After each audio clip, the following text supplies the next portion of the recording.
Welcome to another podcast. Every time we do a podcast, only so far. Before we start, you always say, let's have fun. I do. And then I proceed to laugh through the whole show, and you sit there like a wooden Indian. I'm having a great You're time. always saying, let's have fun. So have some fun. I'm having fun. Pretend you're interested in this having guest. fun. We have a great guest.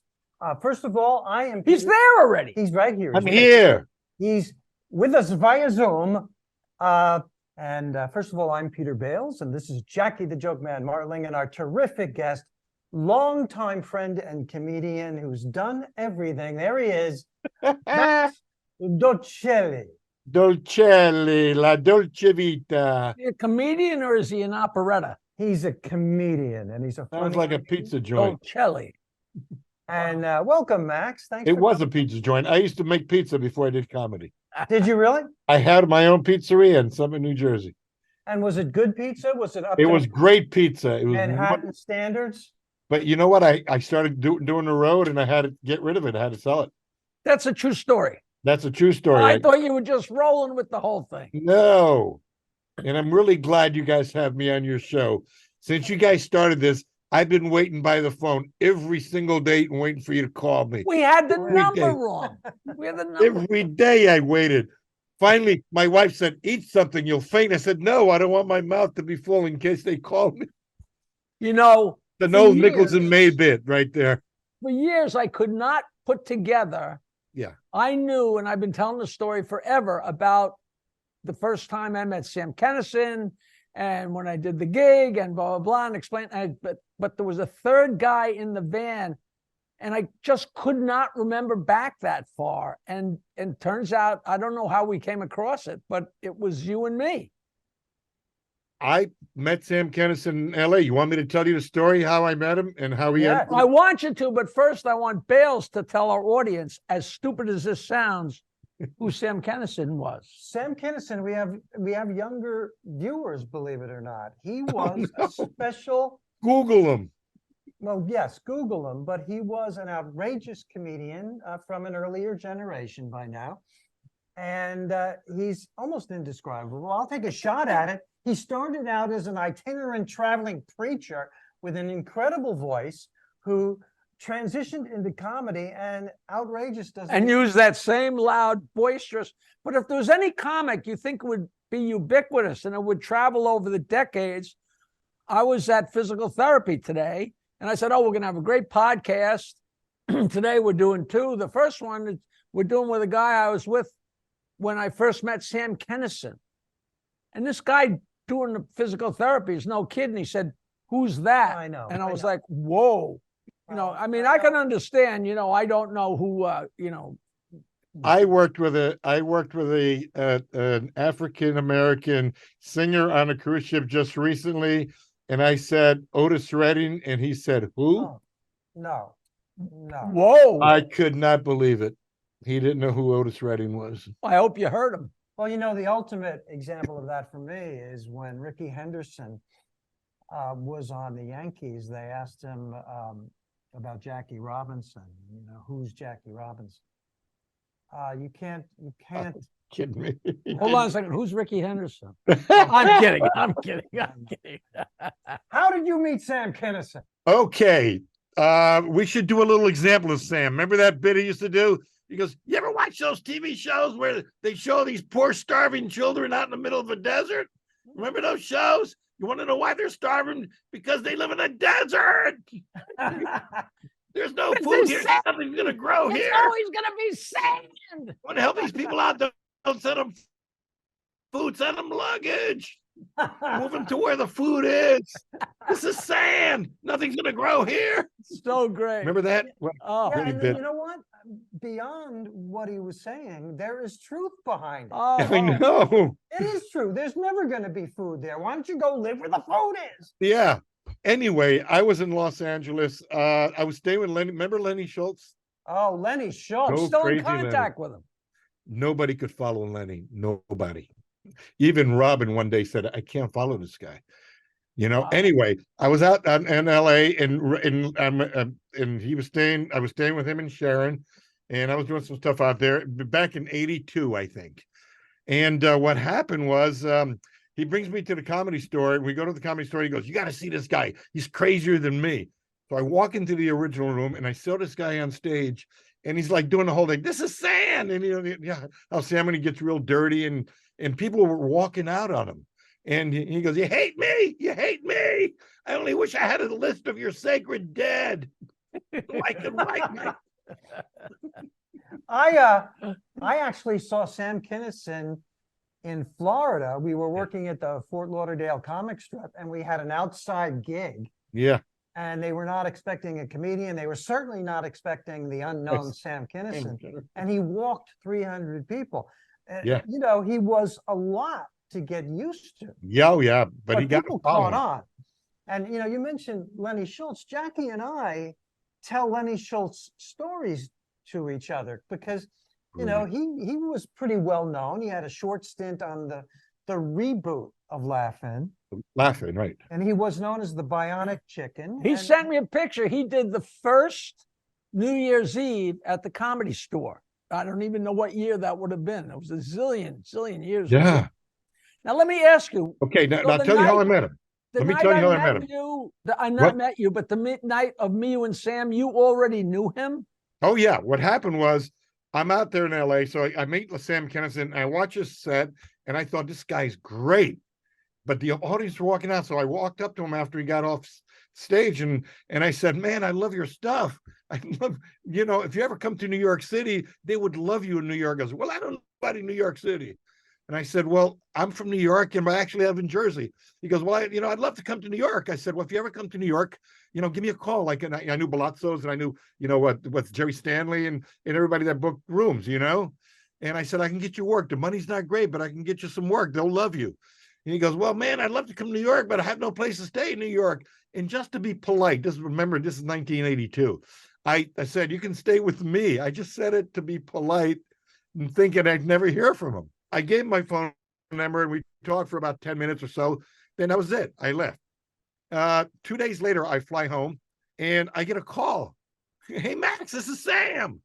I said, "Sam who?" He said, "Sam Kinison. Remember me?" I said, "Oh, yeah, man, from the Comedy Store. How you doing, man?" He goes, "I'm in Kansas City." I said, "Oh, you got a gig, man. That's wonderful. That's wonderful." He goes, "No, man. You remember he said, if I ever come to New York and give me work?" I said, "Yeah, if you ever come here." He goes, "Well, I'm on my way." I said, he goes, "Can I still stay with you?" I said, "Already?"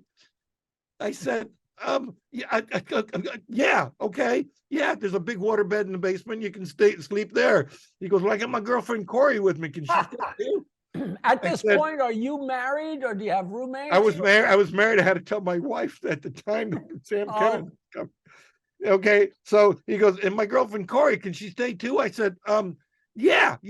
And my brother's Kevin's in the car. Can he stay?" I said, "Holy, is there anybody else?" He said, "Not just the three of us." They came in the next day, and they stayed for about a couple months. And I brought him. I got in touch with Sam, with Stanley, and Balazzo's loved him. Yeah. And I got him work here and there, and man, and I think that's where I met you, Jackie, with Sam. That was so crazy.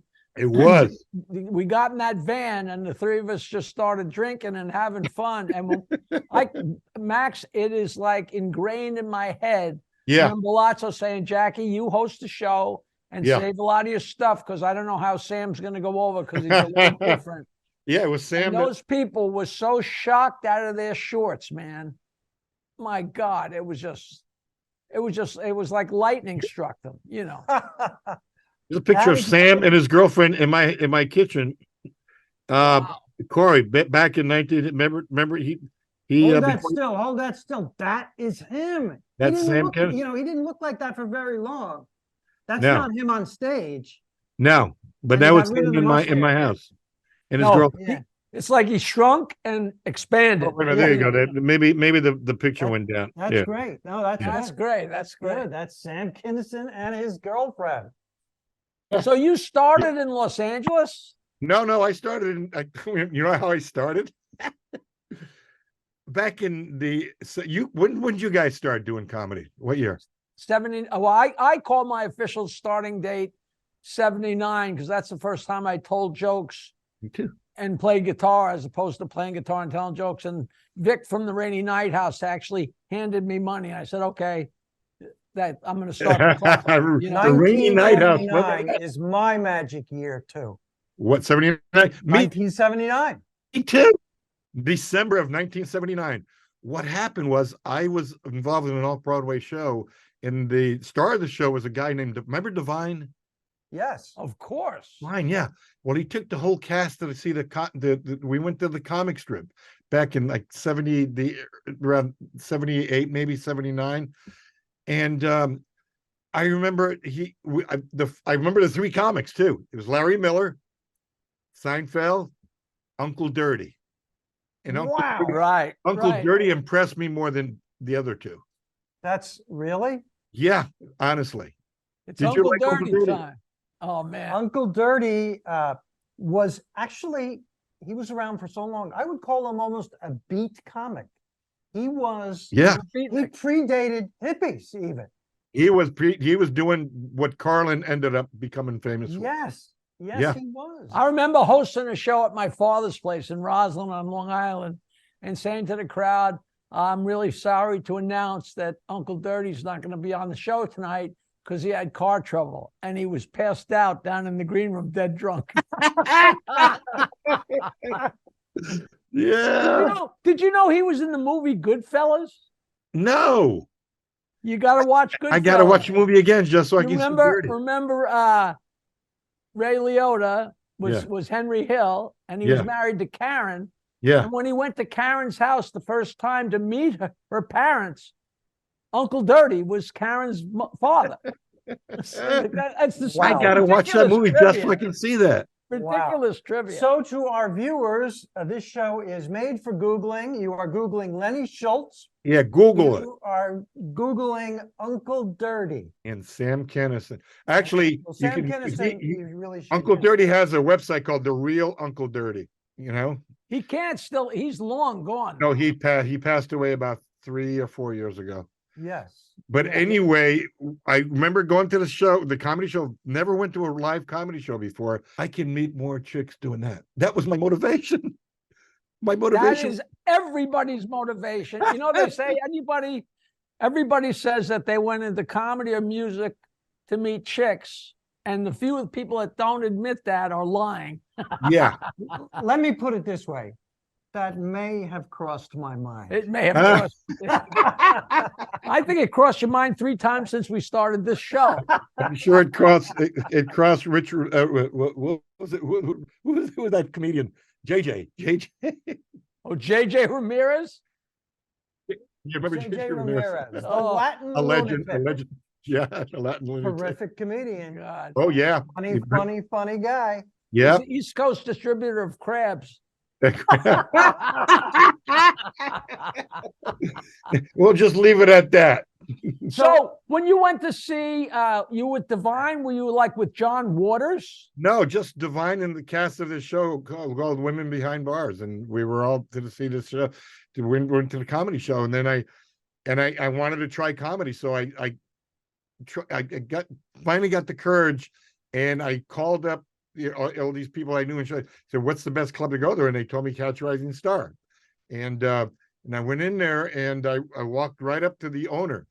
First I went to the bar. I said, "Where's Mr. Newman?" Because it said Rick Newman's Catch a Rising Star. Right. The guy pointed at me. Guy named Bill. Remember Bill, the bartender there? But anyway, he pointed me to Rick Newman, and I said, "I'm ready. I've got my 5 minutes. You know, can I go on stage tonight?" It was Monday night. He goes, "Don't you know what you have to do?" I said, "No, I don't." He goes, "You've got to come here next Sunday," or whatever it was, wait in line outside around 3 o'clock in the morning. And Peter was he comes around and he hands numbers out. The first 20 numbers, if you're like after 20, you just go home. Wow. And what happened was Rick and I, we started talking, and he said, "I like it." He said, "Give this guy number 5 for next week." So he gave me, I didn't have to wait in line. He gave me nice. That is gold. Because I remember going, I did so bad there, but you get like number 15 or something, and it'd get later and later, and all of a sudden you're getting close, and they get to number 13, and all of a sudden Ed Bluestone or David Brenner walks in, and they Yeah. do 45 minutes. So now instead of it being 12 o'clock, it's 1 Yep. o'clock. 2 o'clock. And, and then everybody, what a game. And It everybody was. knew where they stood in the pecking order. I saw Jerry Seinfeld look at the door and see somebody walk in. And there was a time when Belzer would have been ahead of Jerry. Oh, yeah. Did you see somebody walk in the door? You know where you stand. You sit right down if that person. And if is Robin ahead of came you. in, if Robin Williams came in, which he did quite often, Yeah, everybody got bumped. everybody got Right, bumped, right. unless they were named Rodney. And right. Yeah, like Rodney and Brenner and Robin, they could just walk in and just almost go and throw the guy off stage. Walk right on stage. Not quite, but great days though. I bombed Oh. there so bad. And when I got a little bit famous, I used to sit and have lunch with Rick Newman at the Friars Club, and he loved nothing better than the stories of how crappy I did at. I mean, so hard. But that's Isn't great it times. ironic that Rick Newman passes away this day after Richard Belzer passes away? That is, That was That wild. was weird, man. that was really, really weird. Now, listen, Max, stand up a little bit and show our audience the shirt you're wearing. Comedy Club in Wow. Sheepshead Bay. You have one of these Another shirts, thing. Jackie? Jackie, do you have this shirt? No. You don't. I'm going to send you a shirt. Yeah, I'm going to say that is in way too good a shape to be. That's got to Yeah. be a No. What happened was about 5 years ago, I found my old Pip shirt inside of a box, and I wanted to make, so I called the last owner, which I forgot his name now, but because what's his name? What's his name?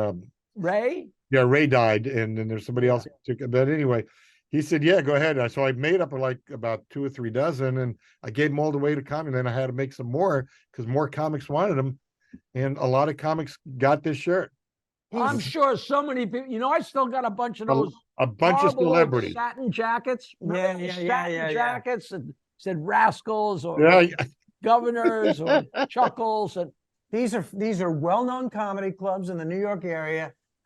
Max sent, there it is. I was just going to say, look who he sent it to. oh, that's That great. is cool. There is Jerry posing in a and Pips I t-shirt, gave and I he gave one worked to there a lot. Billy He worked- Crystal. Adam Yeah. got one. A lot of Robert Klein, Joan Dice Rivers. Clay wanted too. That's right. Oh, Yeah. cool. He did. Who Okay. wanted to? Dice Clay. He had to sew them together. Yeah. We did a movie. So a lot of celebrities started at Pips. Yes. 10 or 20 years ago, they did a movie, and Ray was still alive, and the club was on its ass and was going to go under.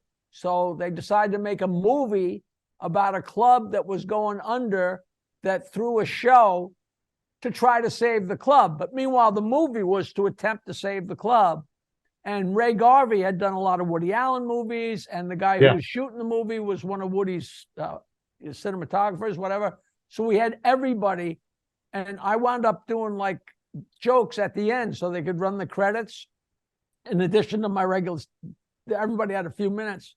But at the end, I did like 20 or 30 minutes worth of jokes for them to shoot and run the credits over. And Woody Allen sat through my jokes, and Mike Green is cameraman. He was his cameraman for like 20 years, and Mike became a friend. And Mike went up and said, "Well, Woody, what do you think of Jackie?" And Woody Allen said, "He's very funny, but he's not my cup of tea." What a gentle way to say somebody sucks, Pips in Sheepshead Bay. Another thing. I've got a Google. Pip story that involves Otto and George. Go. You want to hear it? And Sure. that's another. You got Googlers out there. Google Otto and George. Otto and George. Somebody Yeah. there should be a movie about him and George. There absolutely should should be. be. There Should should be a movie. This T-shirt guy with them on. is a legend. Open the doors for all the shock comics, I think. Anyway, back in when I first started working cruise ships back in the early 90s, I get a call from the owner of Pips, and I forget. I don't think it was Ray Garvey at the time. Maybe it was, right, but it was no. It was before Ray Garvey. There was somebody else before Ray Garvey. So it had to be the brothers, right? No, it Marty wasn't. It and was a Seth guy named Schultz? Mike or somebody. Anyway, it doesn't matter. No, yeah, George Schultz's sons was Seth and Marty, right? Right. Anyway, I get a call. Just got off a cruise ship, and he goes, "Hey Max, man, I need a comic tonight, Saturday night at Pips." I said, "Oh, I just got off a ship. I really don't want to drive to Sheepshead Bay." And the guy goes, "Oh man, I need somebody to work with Otto and George." I said, "Otto and George, I'll do it," because I get to hang out and see, because Otto, they were special, you know. It was just Otto, but it was, George. And so I said, I'll do it. So I drove I'm going to make $150, and I get to work with Otto and George that night, 2 hours, whatever it was. So I drive to Sheepshead Bay, and I get there a little early, and I'm standing in front of the club with Ray Garvey. Ray Garvey was the bartender, I think, at the time, and about 3 or 4 other people from the club. We're waiting there, and there was this guy pacing back and forth from Pips to Joe's Clam Bar, talking to himself, but it's Brooklyn, so you really don't pay much attention to it. It's not that unusual. This guy's like talking to himself and like punching like that and going, and so we looked at him and we just let him go. So he's going back and forth from Joe's Clam Bar back to Pips, back and forth. And Otto pulls up in a car. Now, Otto without George is very shy. He was very timid, You Without almost George, don't know he's there. yeah.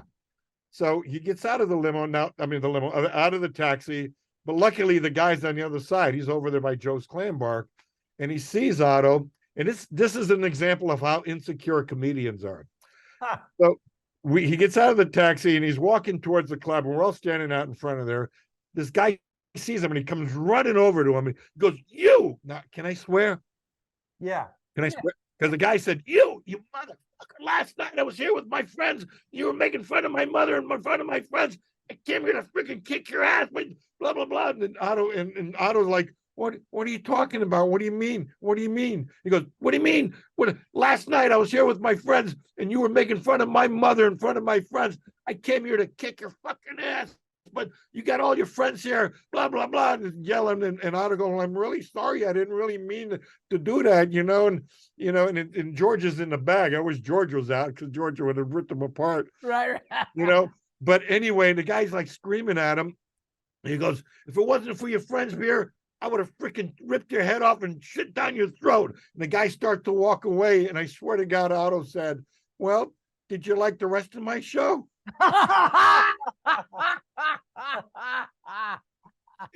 That's He turns around and goes, here. he didn't know what to say. Otto was a ventriloquist. George was the dummy, and he was a pioneer for shock comics. Max has it right. as outrageous as he could have possibly been. Max, I Made fun of everything. I have to mention this, Max. I mention it because you are one of the hardest working comics I know. And we all do a set, and we all need to do a set and make a little extra money at all these times. We've all been through that. And in the 80s, I was doing the dating game, a humorous dating game at Rascals. I remember that. And we had a feature act before I did the dating game. And it was you. And you can, I mean, you are just, you kill every time. So Max is on the show, and that's great. So you come up and you do your spot, and you brought with you your bride. She was in her wedding dress. Now look at it. Oh, see, it was New Year's. It was Halloween night. We Right. had a Halloween wedding in that afternoon. We got married. Everybody came to our wedding dressed in costumes. Wait. he brought. It wasn't a Halloween costume. It was really her wedding outfit. But that was her wedding outfit. But She got married earlier in the day and came to do a set. to do a set. I had a set. I couldn't. Before the dating game. At Rascals. You cannot make that up. Max, I'm not making that up. That really man. happened. That is a badge of honor. Tell him that we got to do this again. Oh, we got it. Please come on again, Max. You are so much fun. Now listen. These things fly by so fast, but we found that Thank goodness it's over. Boy, was I waiting for that. small bite. I want stories. This guy is Mr. Cruise Ship. This guy is Mr.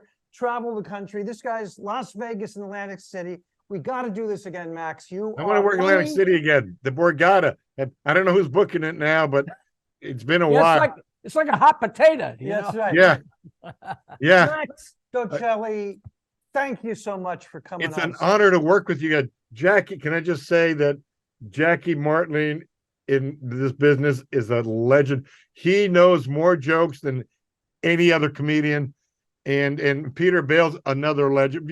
It's an honor for me to work with Oh, you. Well, that's You're very, very nice. Jackie Martling, Peter Bales. Thank you, Max Dolcelli. Not even one joke from Jackie. Come on. the guy says to his wife, "Are you faking it last night?" She says, "No, I was really asleep."